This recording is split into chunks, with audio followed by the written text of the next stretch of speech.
മെഹ്റു, നീ റിച്ചുക്കാനെ വിളിച്ചോ? ഞാനോ? ഇല്ല, അതിന് ഞങ്ങൾ ഫോൺ വിളിക്കാറില്ലല്ലോ ഐഷു. ഡി പൊട്ടി, അത് പണ്ട്. അതുപോലെയാണോ ഇപ്പം? നീ വിളിക്കടിക്കാനെ. പെട്ടെന്ന് ഇക്കാനെ വിളിക്കേ എന്നും പറഞ്ഞിട്ട് അവൾ ഫോൺ വെച്ചു. വിളിക്കണോ വേണ്ടേ എന്ന ചിന്ത മനസ്സിൽ വടംവലി നടത്താൻ തുടങ്ങി. അവസാനം എന്തോ ആ സ്വരം കേൾക്കാൻ തോന്നിയ പോലെ. പിന്നെ ഒന്നും നോക്കിയില്ല. ഇതുവരെ അങ്ങോട്ടും ഇങ്ങോട്ടും ഒരു വിളിയോ മെസ്സേജോ ചെയ്യാത്ത ആ നമ്പറിലേക്ക് കോൾ അയച്ച് ഞാൻ കാത്തിരുന്നു. റിങ്ങിനൊപ്പം എൻ്റെ നെഞ്ച് മുച്ചത്തിൽ മിടിച്ചുകൊണ്ടിരുന്നു, എന്തിനെന്നറിയാതെ. സെറ്റിയിൽ കിടന്ന് ഫോണിൽ തോണ്ടിക്കൊണ്ടിരുന്നപ്പോഴാണ് ഉമ്മ ഫുഡ് കഴിക്കാൻ വിളിച്ചത്. ഫോൺ അവിടെ വെച്ച് ഞാൻ പോയി ഫുഡ് കഴിക്കുന്നതിനിടയിലാണ് ഫോൺ റിങ് ചെയ്തത്. മോനെ, നീ കഴിച്ചോ? ഉപ്പ ഫോൺ എടുത്തിട്ട് വരാം. ആഹാരത്തിന് മുന്നിൽ നിന്ന് എഴുന്നേക്കണ്ട എന്ന് പറഞ്ഞ് ഉപ്പ പോയി ഫോൺ എടുത്തു. ഉപ്പ അന്തം വിട്ട് ഫോണിലേക്ക് നോക്കി നിൽക്കുന്നു. എന്നിട്ട് എന്നോട് ചോദിച്ചു, മോനെ, ഇത് നിൻ്റെ ഫോണ് തന്നെയാണോ? റോഹുവിൻ്റെ ഒന്നും അല്ലല്ലോ. അതെന്താ ഉപ്പ അങ്ങനെ ചോദിച്ചേ? എൻ്റെ ഫോൺ കണ്ടറിയില്ലേ? അല്ല, സംശയം കൊണ്ട് ചോദിച്ചതാ. ആരാ ഉപ്പ വിളിക്കുന്നേ? ഇങ്ങ് തന്നെ, ഞാൻ കോൾ എടുക്കട്ടെ. ഞാൻ കോൾ എടുക്കാം, നീ സംസാരിക്കും എന്ന് പറഞ്ഞ് ഉപ്പ കോൾ എടുത്തിട്ട് സ്പീക്കർ മോഡ് ഓൺ ചെയ്തു. ഹലോ. മറുവശത്ത് നിന്നുള്ള ഹലോ കേട്ടതും ഫുഡ് എൻ്റെ നെറുകയിൽ കയറി ഞാൻ അന്തം വിട്ട് എല്ലാവരെയും നോക്കി. ഹലോ റിച്ചുക്ക, കേൾക്കുന്നില്ലേ? ഉമ്മയും ഉപ്പായും സംസാരിക്കാൻ ആംഗ്യം കാണിക്കുന്നു. പടച്ചോനെ മനസ്സിൽ വിചാരിച്ച് ഞാൻ സംസാരിച്ചു. പറയടി. എൻ്റെ സൗണ്ട് നേർത്ത് പോയിരുന്നു. ആഹാ, നല്ല ആളാ. അതിനു മുന്നേ ഉറങ്ങിയോ? നിങ്ങളൊക്കെ എന്ത് കാമുകനാണ്! ഇത്ര നേരമായിട്ട് എന്നെ ഒന്ന് വിളിച്ചോ? സൗണ്ട് കേൾക്കാൻ കുതിച്ച് ഞാൻ വിളിച്ചപ്പോഴോ കിടന്ന് ഉറങ്ങിയിരിക്കണം. നിങ്ങളെ വിളിച്ച് എന്നെ വേണം അടിക്കാൻ. അവൾ പരിഭവം കലർന്ന കൊഞ്ചലോട് സംസാരിച്ചു. എൻ്റെ മറുപടി ഒന്നും ഇല്ലാത്തത് കൊണ്ടാവാം. ഇനി മെഹ്റൊന്നും വിളിച്ചെങ്കിൽ വായോ, അപ്പോൾ ബാക്കി ഞാൻ തരാം എന്നും പറഞ്ഞ് അവൾ കലിപ്പിൽ ഫോൺ വെച്ചിട്ട് പോയി. എന്നാലും എൻ്റെ കുരുപ്പേ, ആദ്യമായി വിളിച്ച് ആറ്റം ബോംബാണല്ലോ നീട്ടത്. ഞാൻ പതിയെ മുഖമുയർത്തി എല്ലാവരെയും നോക്കി. കേട്ടതൊക്കെ വിശ്വസിക്കണോ വേണ്ടേ എന്നുള്ള ഭാവത്തിൽ ഉമ്മയും ഉപ്പയും നിൽക്കുന്നു. രോഹു കുനിഞ്ഞിരുന്ന് ചിരിക്കുന്നു. ഡാ കള്ളന് കഞ്ഞിവെച്ചവനെ, എന്തായിരുന്നു രണ്ടിൻ്റെ അഭിനയം? അടി ഇടി, നീയൊക്കെ ഞങ്ങളെ പൊട്ടം കളിപ്പിച്ചതാണല്ലേ. ഇതാവുമ്പോൾ രണ്ടിനെ ആരും ശ്രദ്ധിക്കുകയില്ലല്ലോ. എന്തായാലും കൊള്ളാം രണ്ടും. ബാക്കി അവൾക്ക് കൊടുക്കാം എന്ന് പറഞ്ഞ് ഉപ്പ അങ്ങോട്ട് വിളിക്കാൻ തുടങ്ങി. ഫസ്റ്റ് റിങ്ങിന് തന്നെ അവൾ ഫോൺ എടുത്തു. എനിക്കറിയായിരുന്നു തിരിച്ചു വിളിക്കുമെന്ന്. നിങ്ങൾ എൻ്റെ മുത്തല്ലേ. എൻ്റെ പൊന്നു മോളെ, കൂടുതലൊന്നും പറയല്ലേ. ഈ വയസ്സാം കാലത്ത് ഇതൊന്നും കേൾക്കാൻ വയ്യ, അതാ. അപ്പുറത്ത് സ്വിച്ച് ഇട്ട പോലെ സംസാരം നിന്നു. മെഹ്റു, ഡീ പൊന്നുമോളെ, എന്തായിരുന്നു രണ്ടിൻ്റെ ആക്ടിങ്? മാമ, അങ്ങനെയല്ല, ഞാൻ റിച്ചുക്കാനോട് ഒരു ഡൗട്ട് ക്ലിയർ ചെയ്യാൻ വിളിച്ചതാ. അത് ഞങ്ങൾക്ക് മനസ്സിലായി. ഇപ്പം മക്കൾ രണ്ടും പഠിക്കാൻ നോക്ക്. ഡൗട്ട് ക്ലിയർ ചെയ്യാൻ സമയമാകുമ്പം ഞങ്ങൾ പറയാം കേട്ടോ. ഇപ്പം പോയി കിടന്നുറങ്ങാൻ നോക്ക്. നാളെ നമുക്ക് തറവാട്ടിൽ വെച്ച് കാണാം. കേൾക്കേണ്ട താമസം പെണ്ണ് ഫോണും വെച്ച് മുങ്ങി. റിച്ചുവിനെ എല്ലാവരും കൂടി കളിയാക്കി കൊന്നു. അവസാനം അതൊരു കൂട്ടച്ചിരിയായി. പക്ഷേ ഈ സന്തോഷങ്ങൾക്കിടയിൽ ഒരാളുടെ മുഖം മാത്രം ദേഷ്യം കൊണ്ട് ചുവക്കുന്ന താരം കണ്ടില്ല. റൂമിലെത്തിയതും ഡോറ് ലോക്ക് ചെയ്ത് ഞാൻ ആ കുരുപ്പിനെ വിളിച്ചു. ഫുൾ റിങ് ചെയ്ത് നിന്നിട്ടും കോൾ എടുത്തില്ല. ഞാൻ വീണ്ടും വിളിച്ചു. കോൾ എടുത്തിട്ട് മിണ്ടാതെ നിൽക്കുന്നു. ഡീ, ഇത് ഞാനാ, നീ പറഞ്ഞോ. അടുത്ത് വേറെ ആരെങ്കിലും ഉണ്ടോ? ഇല്ലടി, ഞാൻ റൂമിലാ, അതല്ലേ വിളിച്ചത്. എന്ത് പറയാൻ, ഞാൻ വെറുതെ വിളിച്ചതാ റിച്ചുക്ക.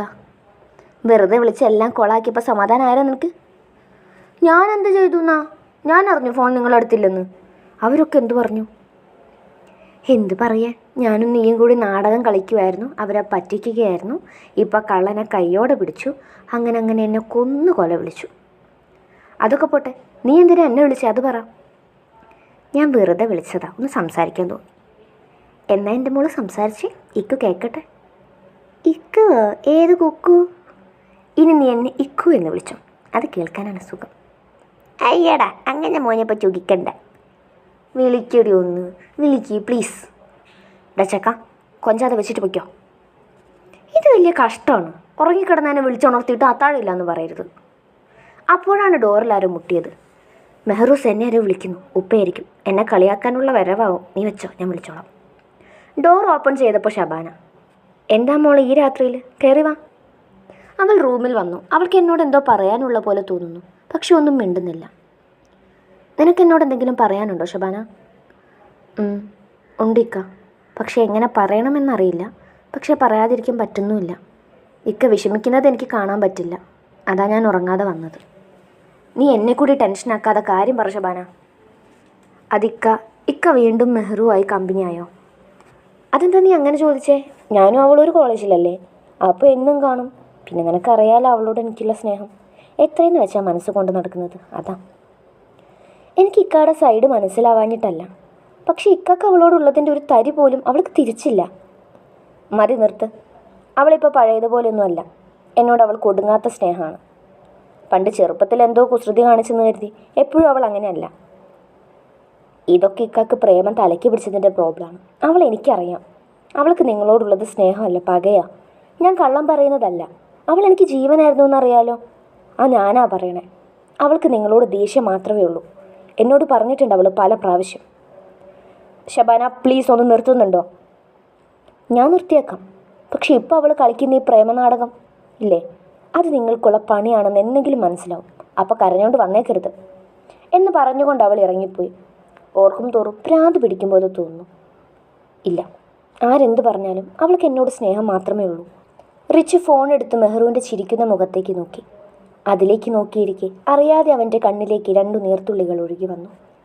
ഫോട്ടോയിലേക്ക് ചുണ്ട് ചേർത്ത് അവൻ പറഞ്ഞു, ചതിക്കല്ലേടി, ഞാൻ തകർന്നു പോകും. എത്രയൊക്കെ മനസ്സിനെ പറഞ്ഞു പഠിപ്പിച്ചിട്ടും ഷബാന കത്തിച്ചു വെച്ച ഒരു തീക്കനൽ അണയാതെ അവൻ്റെ ഉള്ളിൽ ചാരം മൂടിക്കിടന്നു. രാവിലെ തറവാട്ടിൽ പോകാൻ റെഡിയായി നിന്നെങ്കിലും അപ്പച്ചിയെയും മാമയെയും ഫേസ് ചെയ്യുന്ന കാര്യം ഓർക്കുമ്പോൾ ഒരു വിറയൽ. ഉമ്മ, ഞാൻ വരണോ? എനിക്ക് നല്ല തലവേദന പോലെ, ഇവിടെ കിടന്നോട്ടെ. മിണ്ടാതെ പോയി വണ്ടി കയറിയിരിക്കെ. ഇപ്പം നിനക്ക് തലവേദന എവിടുന്ന് വന്നു? ഓരോരോ അടവുകളെ. അല്ലുമ്മ, സത്യത്തിൽ എനിക്ക് തലവേദനയുണ്ട്. ആണോ? രാത്രി അധികം ഫോണിൽ സംസാരിക്കുന്നത് കൊണ്ടാണ് നോക്കിയ തലവേദന. സഹിക്കാൻ വൈകി അവിടെ പോയി കിടക്കാം. ഞാൻ ദയനീയമായി ഉമ്മാനെ നോക്കി. എനിക്ക് തൃപ്തിയായി. ആത്മമിത്ര രാവിലെ തന്നെ ന്യൂസ് എത്തിച്ചിരിക്കുന്നു. വണ്ടിയിൽ കയറിയിരുന്ന് ഞാൻ ഐശുവിനെ നന്നായി സ്മരിച്ചു. ആ തെണ്ടിയാണല്ലോ ഫോൺ വിളിക്കാൻ പറഞ്ഞത്. തറവാട്ടിലെത്തിയതും അപ്പച്ചി ക്ലോസപ്പിൻ്റെ പരസ്യത്തിൽ നിൽക്കും പോലെ 32 പല്ലും കാണിച്ച് നിൽക്കുന്നു. ഞാൻ ഇറങ്ങി സ്ലോ മോഷനിൽ നടന്ന് സാധാരണ അപ്പച്ചിയെക്കാട്ട് ഓടിപ്പോയി കെട്ടിപ്പിടിക്കുന്ന ഞാനാണ്. അപ്പച്ചി ഓടി വന്ന് എന്നെ ചേർത്ത് പിടിച്ചു. എന്താ എൻ്റെ മോളുടെ മുഖത്തൊരു ക്ഷീണം? ഒന്നുമില്ല അപ്പച്ചി. ഉണ്ട് മോളെ, നിനക്ക് നല്ല ക്ഷീണമുണ്ട്. രാത്രി ഉറക്കമില്ലാത്തതിൻ്റെ ആവും. പടച്ചോനെ, വരുന്നവരും പോകുന്നവരും ഒക്കെ ട്രോളിക്കൊല്ലാൻ ഞാൻ എന്താ കല്ലൂസിൻ്റെ മൊയിലാളിയാണോ? ഒന്നും മിണ്ടാതെ അകത്തേക്ക് പോയി. ഇനി അവിടെ എന്തൊക്കെ ഒരുക്കി വെച്ചിട്ടുണ്ടാവോ ആവോ. പ്രതീക്ഷിച്ച പോലെ ഒന്നും കിട്ടിയില്ല. അപ്പം ന്യൂസ് ഇതുവരെ ലീക്കായിട്ടില്ല. ഭാഗ്യം. ഞാൻ നേരെ അജുവിൻ്റെ റൂമിൽ പോയി. ആ 2 തെണ്ടികളും കൂടി ഇരുന്ന് കായ്പോള കഴിക്കുന്നു. അതും എനിക്ക് തരാതെ. പിന്നെ ഒന്നും നോക്കിയില്ല, ഞാനും പോയി കഴിക്കാൻ തുടങ്ങി. പിന്നെ ഇന്നലെ നടന്ന സംഭവം അജുവിനോട് പറഞ്ഞു. അവന്മാർ 2 കൂടി എന്നെ പൊങ്കാലിട്ട് കൊല്ലും മുന്നേ ഞാൻ പതിയെ അവിടുന്ന് മുങ്ങി. എൻ്റെ ജിന്ന എവിടെ പോയി? കണ്ടില്ലല്ലോ. ഞാൻ അവിടെ മൊത്തം കണ്ണുകൊണ്ട് ഒരു സെർച്ചിങ് നടത്തി. എന്താണ് മകളെ ഇങ്ങനെ ഏന്തി വലിഞ്ഞു നോക്കുന്നത്? എൻ്റെ മൂത്ത പുത്രനെയാണെങ്കിൽ അവനിവിടെ ഇല്ല, പുറത്തുപോയി. മാമ, ഞാനതിന് റിച്ചുക്കാനല്ല നോക്കിയത്, അല്ലുവിനെയാണ്. ആണോ? ഞാൻ അറിഞ്ഞില്ല. ഞാൻ കരുതി അവനാവും നോക്കുന്നതെന്ന്. അല്ലു താഴെ അടുക്കളയിലുണ്ട്. ഞാൻ പതിയെ കിച്ചണിലേക്ക് വലിഞ്ഞു. അവിടെ ഉമ്മമാർ തകർത്ത് പണിയിലാണ്. ഇവിടെ പിന്നെ പെൺകുട്ടികളില്ലാത്തത് കൊണ്ട് സപ്പോർട്ടിംഗ് ആക്ട് പരിപാടി നടക്കില്ല. ഉമ്മമാർ തന്നെ ചെയ്യണം. അപ്പോൾ ചോദിക്കും ഞാൻ പെൺകുട്ടിയല്ലേ എന്ന്. ആ ചോദ്യം ഇവിടെ ബഹിഷ്കരിച്ചിരിക്കുന്നു. അല്ലുവിനെയും കൂട്ടി വെറുതെ അതുവഴി നടന്നപ്പോഴാണ് നമ്മുടെ ജിന്ന് വന്നത്. കൂടെ എൻ്റെ പൊന്നാങ്ങളെയും. പട്ടച്ചോനെ, R15 ഇരുന്ന് വരുന്ന ആ വരവുണ്ടല്ലോ, കണ്ണെടുക്കാൻ തോന്നില്ല. ചെക്കൻ ദിവസം കൂടുന്നോറും മൊഞ്ചു കൂടുകയാണല്ലോ. ഡി, വായടച്ചു വെക്ക്, അല്ലെങ്കിൽ വല്ല ഈച്ചയും കയറിപ്പോവും എന്നവൻ അടുത്ത് വന്ന് പറഞ്ഞപ്പോഴാണ് അത്രയും നേരം വായം തുറന്ന് അവനെ തന്നെ നോക്കി നിൽക്കുമായിരുന്നു എന്ന് മനസ്സിലായത്. റിച്ചുക്ക, അതെ, എന്നെ ഈ ബൈക്കിലോ റൈഡ് കൊണ്ടുപോകൂ. അവൻ അന്തം വിട്ടെന്നെ നോക്കി. ഇപ്പം എന്താ അങ്ങനെയൊരു മോഹം മെഹറൂന്? ഡാ, അവിടെ നിന്ന് കുറുകാതെ കയറി വാടാ എന്ന് പറഞ്ഞ് മേഫി റിച്ചുവിനെ വിളിച്ചിട്ട് പോയി. ആങ്ങളെ പോയി പടിക്കെടുത്തൊക്കെ കിണറ്റിലിട്ടാനെ. ചിക്കൻ ബിരിയാണിയൊക്കെ കഴിച്ച് ഞങ്ങൾ 3 ആളും പോയി കിടന്നുറങ്ങി. വൈകിട്ട് ഞാൻ ഉണർന്നു നോക്കുമ്പോൾ അവന്മാർ 2 നല്ല ഉറക്കം.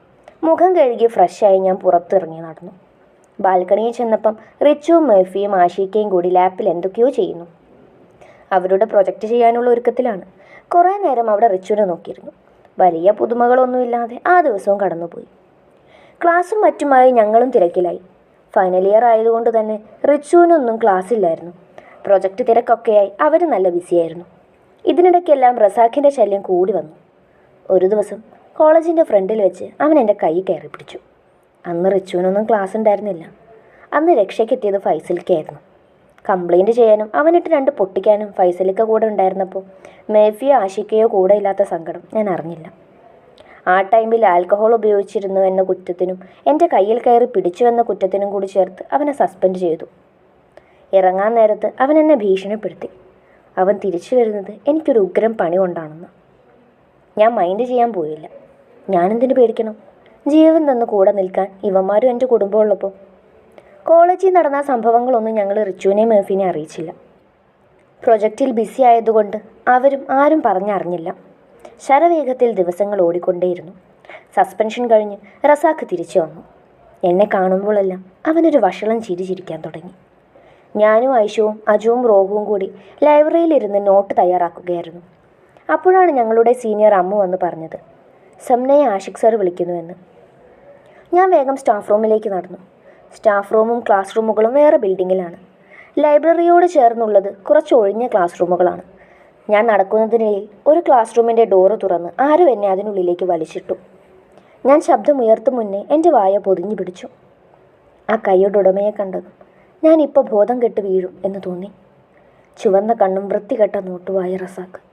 ഞാൻ കുതറി മാറാൻ ശ്രമിച്ചു നോക്കിയിട്ടും അവൻ്റെ കൈക്കരുത്തിന് മുന്നിൽ ഞാൻ ദുർബലയാകുന്നത് പോലെ.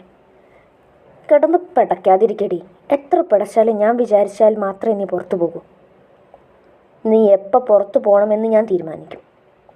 അപ്പം ഈ റൂമിന് പുറത്ത് എല്ലാവരും കാണും. എന്നെ ഇനി തൂക്കിക്കൊന്നാലും ശരി, നീ ഇനി പുറത്തു പോകുന്നത് നിന്നെ ഞാൻ നന്നായി ഒന്ന് അറിഞ്ഞതിന് ശേഷമാവും. പിന്നെ നിന്നെ ഒരുത്തനും തിരിഞ്ഞു നോക്കില്ലടി. എന്ന് വെച്ച് നിന്നെ ഞാൻ കെട്ടി കൂടെ കൂട്ടാനൊന്നും പോണില്ല. ഇത് കഴിയുമ്പം പിന്നെ എനിക്ക് എപ്പം നിന്നെ വേണമെന്ന് തോന്നുന്നു അപ്പം ഞാൻ വിളിക്കുന്നിടത്ത് നീ വരും. സർവ്വശക്തിയും എടുത്ത് കൈ വലിച്ചൊന്നു കൊടുത്തു അവൻ്റെ കരണക്കുറ്റിക്ക് തന്നെ. എൻ്റെ കൈ അവൻ വീണ്ടും ലോക്ക് ചെയ്തു. കിടന്ന് തിളക്കാതിരിക്കടേ. ഞാനന്നൊന്ന് കൈ തൊട്ടപ്പോൾ നിനക്കങ്ങ് പൊള്ളിപ്പോയല്ലോ. ഇന്നിനി എവിടെയൊക്കെ പൊള്ളുമെന്ന് നമുക്ക് നോക്കാം എന്ന് പറഞ്ഞുകൊണ്ട് അവൻ അവൻ്റെ മുഖം എൻ്റെ കഴുത്തിലേക്ക് അമർത്താൻ ശ്രമിച്ചു. ആ ഒരു നിമിഷം എല്ലാം അവസാനിച്ചു എന്ന് കരുതി. ഉമ്മാനെയും ഉപ്പാനെയും മേഫിയെയും അജുവും റോഹു, എൻ്റെ കുടുംബം മുഴുവൻ മനസ്സിലേക്ക് ഓടിയെത്തി. തിളങ്ങുന്ന കണ്ണും ചിരിക്കുന്ന മുഖവുമായി റിച്ചുവിൻ്റെ ഓർമ്മ വന്നതും 2 മിഴിനീർ തുള്ളികൾ അടർന്ന് നെഞ്ചിലേക്ക് വീണു. അപ്പോഴാണ് വാതിലാരോ ചവിട്ടി തുറന്നത്. റസാഖ് ഞെട്ടിപ്പോയി.